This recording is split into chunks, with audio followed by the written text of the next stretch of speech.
Le demos la obra de Teólogo Los Miserables, página 520. 3. La inseparable. ¿Qué se había hecho de Juan Valjean? Inmediatamente después de verse sonreído, cediendo a la graciosa intimación de Cosette, Juan Valjean aprovechó un instante en que nadie le miraba, salió del salón y entró en la antecámara. Era la misma antecámara donde 8 meses antes había entrado cubierto de sangre y de polvo, trayendo al nieto a casa de su abuelo. La antigua ensambladura estaba adornada con hojas y flores, y los músicos ocupaban el sofá en que se había depositado a María. Vasco, vestido de negro con el calzón corto y las medias y los guantes blancos, colocaba guirnaldas de rosas alrededor de las fuentes que iban a servir. Un Valjean le mostró su brazo en cabestrillo y se marchó, encargándole explicarse el motivo de su ausencia. Las ventanas del comedor daban a la calle. Juan Valjean permaneció algunos minutos de pie inmóvil en la oscuridad, delante de aquellas ventanas iluminadas. Estaba escuchando. Confuso ruido del banquete llegaba hasta él. Oía la voz alta y magistral del abuelo, los violines, el sonido de los platos y los vasos. Las carcajadas y en medio de todo aquel alegre rumor, distinguía la dulce voz de Cosette. Dejó la calle de las monjas del Calvario y se dirigió a la del hombre armado, tomando por la de San Luis, Santa Catalina y Mantos Blancos. Aunque más largo el camino era el mismo por donde hacía 3 meses para evitar los escombros y el lodo de las calles viejas del Temple, acostumbraba a ir todos los días con Cosette, desde la calle del hombre armado hasta la de las monjas del Calvario. La última circunstancia le eximía de escoger ningún otro itinerario. Un Valjean entró en su casa, se encendió la vela y subió. La habitación estaba vacía, hasta faltaba la tía Santos. Las pisadas de Juan Valjean hacían los cuartos más ruido que de ordinario. Los de los armarios estaban abiertos. Penetró en el cuarto de Cosette. La cama sin hacer ofrecía a su ojo el espectáculo de colchones arrollados y almohadas sin funda, dando a entender que nadie debía volver a acostarse en aquel lecho. Los pequeños objetos femeninos que apreciaba Cosette habían sido llevados, quedando solo los muebles grandes y las 4 paredes. La cama de tía Santos presentaba el mismo aspecto de desamparo. Una sola cama hecha, una sola cama estaba hecha y parecía esperar a alguien, la de Juan Valjean. Juan Valjean miró las paredes y cerró las puertas de algunos armarios y visitó los cuartos uno tras otro. Encontróse luego en el suyo y puso la vela sobre la mesa. Había sacado el brazo del pañuelo y se servía en la mano derecha, como si nada pareciese. Acercóse a la cama y sus ojos, que habían dado celos a Cosette en la maleta, perdón, acercóse a la cama y sus ojos, no sabemos si por casualidad o de intento, se fijaron en la inseparable, que había dado celos a Cosette, en la maleta, de que no se separaba jamás. El 5 de junio, al llegar a la calle del hombre armado, le había colocado en un velador, junto a su cabecera. Dirigióse al velador con cierta precipitación, tomó una llave del bolsillo y abrió la maleta. Fue sacando de ella poco a poco los vestidos con que 10 años antes había partido Cosette de Montfermeil. Primero el traje negro, después el de pañuelo también negro, seguida los zapatos de niño tan grandes que casi podrían servir a una Cosette, por lo diminuto de su pie, el justillo de media, el delantal, las medias de lana, esta última donde se veía aún señalada la forma de una pierna infantil, excedían apenas el tamaño de la mano de Juan Valjean. Él era quien le había llevado a Montfermeil estos vestidos de luto para Cosette. A medida que le sacaba de la maleta iba poniéndose en la cama, sus pensamientos eran otros tantos recuerdos.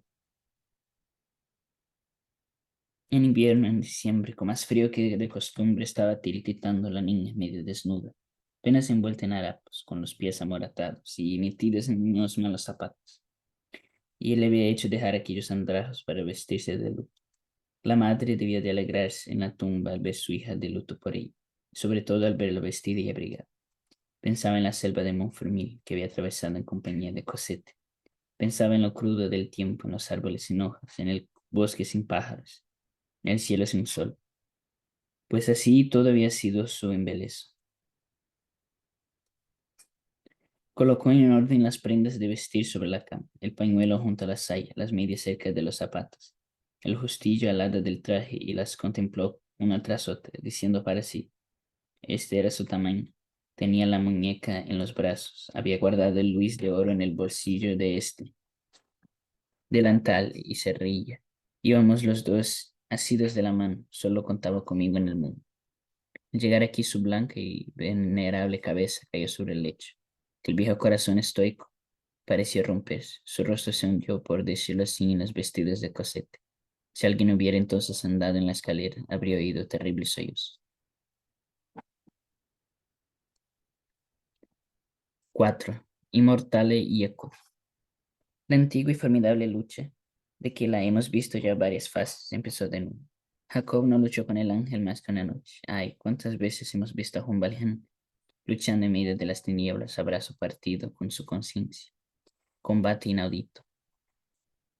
En ciertos instantes el pie se desliza, en otros el suelo se hunde. ¿Cuántas veces la conciencia, precipitándose hacia el bien, le había comprimido y abrumado? ¿Cuántas veces la verdad inexorable le había hincado la rodilla en el pecho? ¿Cuántas veces, derribando a impulso de la luz, había implorado de ella el perdón? ¿Cuántas veces aquella luz implacable, encendida en él y sobre él por el obispo, le había deslumbrado mientras deseaba ser ciego? ¿Cuántas veces, en lo más crudo de la lucha, se había vuelto a levantar, haciéndose en la roca, apoyándose en las sofismas, arrastrándose por el polvo, ya señor, ya esclavo de esa conciencia? ¿Cuántas veces, después de un equívoco, después de un racionamiento traidor y especioso del egoísmo, había oído la conciencia gritar: zancadilla, miserable? ¿Cuántas veces su pensamiento refractario se había agido convulsivamente bajo la evidencia del deber? Resistencia a Dios, sudores fúnebres, que de heridas secretas que él solo veía destilar sangre, que de llagas en su lamentable existencia. ¿Cuántas veces se había erguido sangriento, magullado, destrozando, iluminado, con desesperación en el corazón y la serenidad en el alma? Vencido se sentiría vencedor. La conciencia, después de haberle atormentado, formidable y luminosa, tranquila, le decía: ahora ven paz, pero ay, qué lúgubre paz. Después de una lucha tan sombría, la conciencia es pues infatigable, invencible. Sin embargo, Juan Valjean conoció que de aquella noche empeñaba su postrer combate. Presentábase una cuestión dolorosa. La predestinación no van siempre en derechura, no se desarrollan siempre en línea recta ante el predestinado, sino que tienen callejones sin salida, travesíos oscuros, encrucijadas alarmantes por la dificultad de la elección. Juan Valjean se había detenido en la más peligrosa de estas encrucijadas. Había llegado al supremo punto en que se cortan las sendas del bien y del mal. Tenía a la vista esta tenebrosa intersección. Como le había sucedido en otras peripecias dolorosas, dos caminos se abrían ante él, uno lleno de atractivos, otro de terrores. ¿Cuál debería decir? Dice, señalábale segundo este misterioso dedo indicador que todos percibimos cuando fijamos la vista en la sombra. Juan Valjean tenía que escoger una vez más entre el terrible puerto y la sonriente emboscada. Es pues cierto que habiendo cura para el alma, no la hay para la suerte, cosa horrible, un destino incurable. La cuestión era esta: ¿de qué manera iba a conducirse Juan Valjean ante la felicidad de Cosette y de Amélie? Él era quien había querido, quien había hecho aquella felicidad por más que la destrozase las entrañas. Y a la sazón, contemplándola, podía sentir la satisfacción que sentiría un armero al reconocer la marca de su fábrica en un cuchillo, sacando la humeante del pecho. Cosette y Mario estaban unidos por indisoluble lazo. Tenía esta riqueza y era obra suya. Pero una vez formada, una vez existente aquella dicha, ¿qué le correspondería ser a Juan Valjean? Ponérsela y tratarla como cosa que le pertenecía. Cosette ya era de otro, pero retendría a Juan Valjean todo lo que podía retender de la joven. Continuaría siendo la especie de padre que había sido hasta allí. Se introduciría tranquilamente en la casa de Cosette. Uniría sin decir palabras su pasado aquí por venir. Presentaríase como asistido de un derecho para sentarse, velado el rostro junto a aquel luminoso hogar. Cogería sonriendo la mano de aquellos inocentes en sus dos manos trágicas. Pondría a calentar en la chimenea de Jean Gillenormand sus pies que arrastraban en pos de sí la infamante sombra de la ley. entraría a participar de la suerte reservada a Cosette y Mario. Espesaría la oscuridad sobre su propia frente y iría a esparcir una nube en la de aquellos jóvenes, a intercalar su catástrofe en aquellos dos felicidades. Persistiría en su silencio. Una palabra sería al lado de aquellos dos seres dichosos el siniestro mundo del destino. Es preciso estar habituado a los golpes de la fatalidad para atreverse a alzar los ojos. Cuando ciertas cuestiones se presenten en su horrible desnudez, el bien o el mal se hallan detrás de este severo punto de interrogación.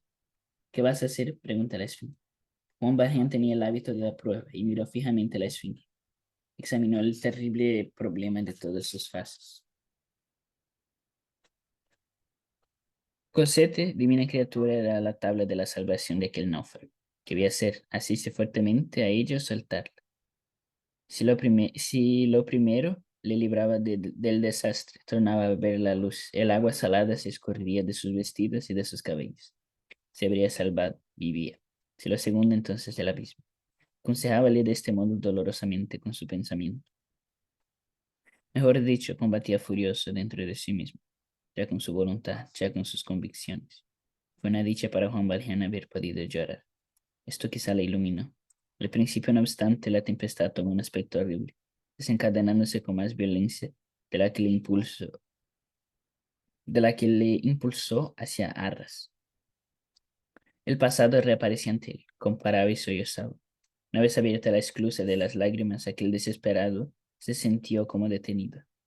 Ay, en el pugilato entre el egoísmo y el deber, cuando retrocedemos así, paso a paso, de nuestro ideal inconmutable, extraviados, encarnizados, exasperados por tener que ceder, disputando el terreno, esperando una fuga posible, buscando una salida, qué brusca y siniestra resistencia la del pie de la muralla, que surge detrás de nosotros. Sentir el obstáculo de la sagrada sombra, la obsesión inexorable de lo invisible. La conciencia no desiste más, no desiste jamás. Bruto, Catón, adoptad el partido que queráis. La conciencia no tiene límites, siendo como es Dios. Se arroja en ese pozo el trabajo de toda la vida, la fortuna, la riqueza, los triunfos. La libertad, la patria, el bienestar, el reposo y la alegría. Es poco, vaciad el vaso, verte la urna, aún es poco. Será preciso que acabéis por arrojar el corazón. En la espesa bruma del infierno antiguo hay un tonel parecido a este pozo. No es digno de perdón el que al fin sucumbe. Puede haber, puede haber derecho en lo inagotable. Las cadenas que no concluyen nunca. ¿Son acaso compatibles con la fuerza humana? ¿Quién vituperaría que Sísifo y Juan Valjean le gritasen basta? La obediencia de la materia está limitada por el frotamiento. No habrá un límite a la obediencia del espíritu. Si el movimiento perpetuo es imposible, ¿por qué ha de exigirse la abnegación perpetua? El primer paso no es nada, el último es el difícil, que era lo de Champmathieu al lado del casamiento de Cosette. ¿Y sus consecuencias? ¿Qué valía lo de volver a presidio en comparación con la nada en que ahora iba a sumirse? Es el descenso, la primera grada es sombría, la segunda es negra. ¿Cómo nos apartar entonces el rostro? El martirio es una sublimación corrosiva. Es un tormento que santifica. Puede consentirse en él al principio, sentarse en el trono de hierro candente, ceñirse la corona de hierro candente, aceptar el globo de hierro candente, pero aún falta vestir el manto de llamas. Y no llega un momento en que la carne miserable se revela y que abdique el suplicio. Juan Valjean entró por último en la calma de la postración. Pensó, meditó, consideró las alternativas de la misteriosa balanza de la luz y de la sombra. Imponer su presidio a aquellos dos hermosos jóvenes o consumar su irremediable anonadamiento. A un lado del sacrificio de Cosette y al otro el suyo. ¿Cuál fue su resolución? ¿Cuál fue la respuesta definitiva que dio en su interior el incorruptible interrogatorio de la fatalidad? ¿Qué puerta se decidió a abrir? ¿Qué parte de su vida resolvió a condenar? Entre aquellos abismos insondables que le rodeaban, ¿cuál fue su elección? Su meditación vertiginosa Duró toda la noche. Permaneció vertiginosa, permaneció hasta el alba en la misma actitud, doblado sobre aquel lecho, posternado bajo el enorme peso del destino, anonadado tal vez, ay, como las manos contraídas y los brazos extendidos en ángulo recto, como un crucifijo desclavado y colocado allí boca abajo, sin alzar la cabeza, sin pronunciar una palabra, inmóvil como un cadáver, mientras que su pensamiento rodaba por el suelo o subía a las nubes, ya hidra, ya águila. Viéndole sin movimiento, se le habría caído difunto. Improviso se estremeció convulsivamente y su boca, pegada a los vestidos de Cosette, imprimió besos en ellos, señal de que aún vivía. Único testigo de aquel inmenso dolor era el ser que ve en las tinieblas.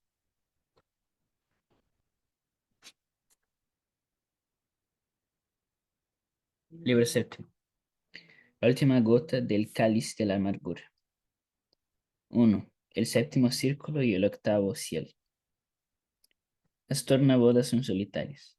Respetas el recogimiento de los novios y algo también su sueño retardado. La vara honda de las visitas y las felicitaciones no empieza hasta después. El 17 de febrero pasaba de las 12 cuando Vasco, con la servilleta y el plumero bajo el brazo, ocupado en asear la antecámara, oyó un ligero golpe en la puerta.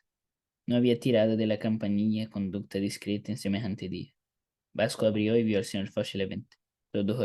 Introdújosele en el salón, donde estaba un revuelto, que ofrecía el aspecto del campo de la batalla de la fiesta de la víspera. Diantre, observó Vasco. Nos hemos despertado tarde. ¿Se ha levantado vuestro amo? Preguntó Juan Valjean. ¿Cómo está el brazo del señor? Preguntó Vasco a su vez. Mejor. ¿Se ha levantado vuestro amo? ¿Cuál? ¿El antiguo o el nuevo? El señor Pontmercy. ¿El señor barón? Dijo Vasco con sus puntas de vanidoso. Los criados gustan de recalcar sobre los títulos, como si recogiesen algo para sí las salpicaduras de cien, como las llamaría su filósofo. Mario, digámoslos de paso, republicano militante, según acababa de probar, era ahora varón, a pesar suyo. Habíase verificado en la familia una revolución silla acerca de este tipo. El señor Gillenormand y Mario habían trocado de papeles. El primero argumentaba en pro y el segundo en contra. Sin embargo, el coronel Pontmercy había escrito que su hijo llevaría su título y Mario obedeció. Además, Cosette, en quien empezaba a despuntar la mujer, se alegraba en oírse llamar la señora baronesa. El señor barón, repitió Vasco. Voy a ver. Le diré que el señor Fauchelevent le está guardando. No, no le digáis que soy yo. Decidle que hay una persona que desea hablarle en particular. No pronunciéis ningún nombre. Ah, exclamó Vasco. Quiero causarle una sorpresa. Ah, repitió el criado, pretendiendo explicar con esta segunda interjección el sentido de la primera. Y salió. Juan Valjean quedó solo. Acabamos de decir que el salón estaba todo revuelto. Parecía que aplicado el oído se hubiera escuchado aún el vago rumor de la voz. En el suelo se veía flores de todas clases, desprendidas de las guirnaldas que adornaban las fuentes, y del peinado. Las bujías enteramente consumidas añadían a los cristales de las arañas estalactitas de cera. Ningún mueble estaba en su sitio. En los rincones 3 o 4 sillas, aproximadas formando un círculo, como si quisieran seguir una conversación. El conjunto era risueño. Los restos de una fiesta conservan aún cierta gracia. La alegría había reinado allí. Aquellas sillas sin orden, en medio de aquellas flores marchitas, a la luz de aquellos candelabros ahora apagados, la imaginación había construido mágicos palacios. El sol sucedía a la araña y sus rayos penetraban alegremente en el salón. Pasaron algunos minutos. Juan Valjean permanecía inmóvil en el sitio donde le había dejado Vasco. Estaba muy pálido y tenía los ojos tan hundidos bajo las órbitas a causa del insomnio que casi desaparecían. Las arrugas de la levita negra mostraban que había pasado la noche sin dormir. Veíase en los codos esa pelusa blanca que se adhiere al paño con el frotamiento del lienzo. Juan Valjean miraba a sus pies la ventana bosquejada en el pavimento por los rayos del sol. Al ruido que hizo la puerta levantó los ojos. Mario entró con la cabeza erguida, la boca risueña, el rostro inundado de luz, la frente dilatada, la mirada triunfante. Tampoco él había dormido. Sois vos, padre, exclamó viendo a Juan Valjean, y ese imbécil de Vasco con su aire misterioso. Pero venís demasiado temprano, apenas son las 2:30. Cosette está durmiendo. La palabra padre, dicha el señor Fauchelevent por Mario, significaba felicidad suprema. Había existido siempre entre ambos tibieza y embarazo, hielo que romper o que derretir. Y Mario se encontraba en ese punto de embriaguez en que las dificultades desaparecen, en que el hielo se disuelve, diciendo el señor Fauchelevent para él como para Cosette un padre. Continuó con esa superabundancia de palabras propias de los divinos paroxismos de la alegría. Qué contento estoy de veros, si supieseis cómo os hemos echado de menos ayer. Buenos días, padre. ¿Cómo va esa mano? Mejor, ¿no es verdad? Satisfecho de la respuesta que se daba a sí misma, prosiguió. Hemos hablado mucho de vos. Cosette os quiere tanto. No vayáis a olvidaros de que tenéis aquí vuestro cuarto. Basta de calle del hombre armado. Basta. ¿Cómo os determinasteis por esta calle tan vieja y tan fea, con una barrera donde hace frío y donde no se puede entrar? Vendréis a instalaros aquí desde hoy. O se enfadará Cosette. Ya se propone llevarnos a todos de la barba, os lo prevengo. Ya habéis visto vuestro cuarto, está junto al nuestro, y da a los jardines. Se ha arreglado la cerradura, la cama está pronta. No falta sino que vengáis. Cosette ha puesto acerca de la cama una butaca antigua, forrada de terciopelo de Utrecht, a la que ha dicho, tiéndele los brazos. Todas las primaveras un ruiseñor anida en el grupo de acacias que hay delante de vuestras ventanas, de nuestras ventanas. Allí estará de 2 meses. Allí estará dentro de 2 meses. Tendréis un nido a la derecha y el nuestro a la izquierda. Por la noche cantará el ruiseñor y por el día hablará Cosette. Nuestro cuarto mira a oriente. Cosette colocará en él vuestros libros, el viaje del capitán Cook, el de Vancouver, los demás afectos que os pertenecen.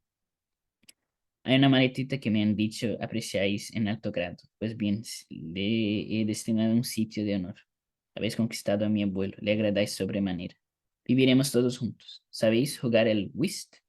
En tal caso, mi abuelo hallará en vos cuanto desee. Los días que yo vaya al tribunal, sacaréis a paseo a Cosette. La llevaréis del brazo como hacíais en otro tiempo en el Luxemburgo. Estamos decididos a ser muy dichosos y vos entraréis a la parte de nuestra felicidad. Oís, padre, supongo que hoy almorzaréis con nosotros. Juan Valjean dijo, Señor, tengo que comunicaros una cosa. Soy un antiguo presidiario. El límite de los sonidos agudos perceptibles puede estar lo mismo fuera del alcance del espíritu que de la materia. Esta palabra soy un antiguo presidiario. Al salir de los labios del señor Fauchelevent y al entrar al oído de Mario, no más allá de lo posible Mario, pues no oyó. Parecióle que acababa de decirle algo, pero no supo qué. Se quedó con la boca abierta. Entonces advirtió que aquel hombre estaba espantoso. En su feliz enajenamiento, no había notado aún la palidez terrible de aquella cara. Juan Valjean desató su pañuelo negro que sostenía abajo y se quitó la ligadura de la mano. Descubrió el dedo pulgar y dijo mostrándole a Mario, no tengo nada en la mano. Mario miró el dedo. Ni he tenido jamás nada, ni dio Valjean. En efecto, no se veía el señal de ninguna herida. Juan Valjean prosiguió. Convenía que no asistiese a vuestro casamiento, y me he ausentado de él todo lo que más he podido. He fingido esta herida para evitar falsedades, para no invalidar los contratos matrimoniales, para no tener que firmar. ¿Qué significa esto? Preguntó María entre dientes. Esto significa, respondió Juan Valjean, que he estado en presidio. Vas a volverme loco, exclamó Mario aterrado. Señor de Pontmercy, dijo Juan Valjean, he estado 19 años en presidio por robo. Luego se me condenó a cadena perpetua, también por robo, como reincidente, y a estas horas ando prófugo. Mario hacía vanos esfuerzos por retroceder ante la realidad, por resistir la evidencia. Preciso era ceder a ella. Empezó a comprender, y como sucede, siempre en casos análogos, traspasó el límite de lo verdadero, y entrevió en el porvenir un terrible destino. Decidlo todo, todo, todo, exclamó. Sois el padre de Cosette. Y dio 2 pasos hacia atrás con un movimiento de error indecible. Juan Valjean irguió la cabeza con actitud tan majestuosa que pareció tocar el techo. Es necesario que me creáis, aunque nuestro juramento no se admite en juicio. Aquí se detuvo y luego con una especie de autoridad soberana y sepulcral, añadió, articulando lentamente y apoyando en cada sílaba. Me creeréis, padre de Cosette, yo. En nombre de Dios os juro que no. Señor barón de Pontmercy, soy un aldeano de Faveroles. Ganaba la vida podando árboles. No me llamo Fauchelevent, sino Juan Valjean. Ningún parentesco me une a Cosette. Tranquilizamos. ¿Y quién me prueba? Balbució Mario. Yo, puesto que lo digo. Mario miró a aquel hombre, estaba lúgubre y tranquilo. La mentira no podía salir de semejante calma. Lo glacial es sincero. La verdad se sentía en aquella frialdad sepulcral. Os creo, dijo Mario. Juan Valjean inclinó la cabeza como un testimonio de esta frase y continuó. Que soy para Cosette un extraño. Hace 10 años que ignoraba si existía. La quiero mucho, es cierto. Cuando uno ya viejo se ha visto crecer estos ángeles, es natural que lo quiera. Los viejos se creen abuelos de todos los niños. Supongo que no iréis a considerarme desprovisto enteramente de corazón. Era huérfana. No tenía padre ni madre. Me necesitaba y por esto le he consagrado todo mi cariño. Los niños son tan débiles que cualquiera, aun siendo hombre de mi clase, puede servirles de protector. He cumplido este deber con Cosette. No creo que esto merezca el nombre de buena acción, pero si lo merece, yo la he ejecutado. Anotad esta circunstancia atenuante. Hoy Cosette deja mi casa, con lo cual nuestros dos caminos se separan. En lo sucesivo no puedo hacer nada por ella. Cosette es ya la señora de Pontmercy. Su providencia ha cambiado, ganado sin duda en el cambio. Cuanto a los 600.000 francos, aunque no me habléis de ellos, me anticipa vuestro pensamiento. Es un depósito. ¿Cómo se hallaba en mis manos este depósito? Poco importa. Devuelvo el depósito y no se me debe exigir más. Completo la restitución diciendo mi verdadero nombre. Así me conviene. Sabéis ya quién soy. Y Juan Valjean clavó la vista en mí. Lo que Mario experimentaba era tumultuoso e incoherente. Ciertas ráfagas del destino forman en olas nuestra alma. Todos hemos tenido momentos así, momentos de confusión en que las ideas se dispersan y decimos lo primero que se nos ocurre, y que no siempre es lo más oportuno. Hay revelaciones repentinas que no se pueden resistir, que embriagan como un vino funesto. Mario estaba atónito con la nueva situación que ante él surgía y se puso a hablar aquel nombre como si se tratase de una persona impulsada por el odio a hacerle tal confesión.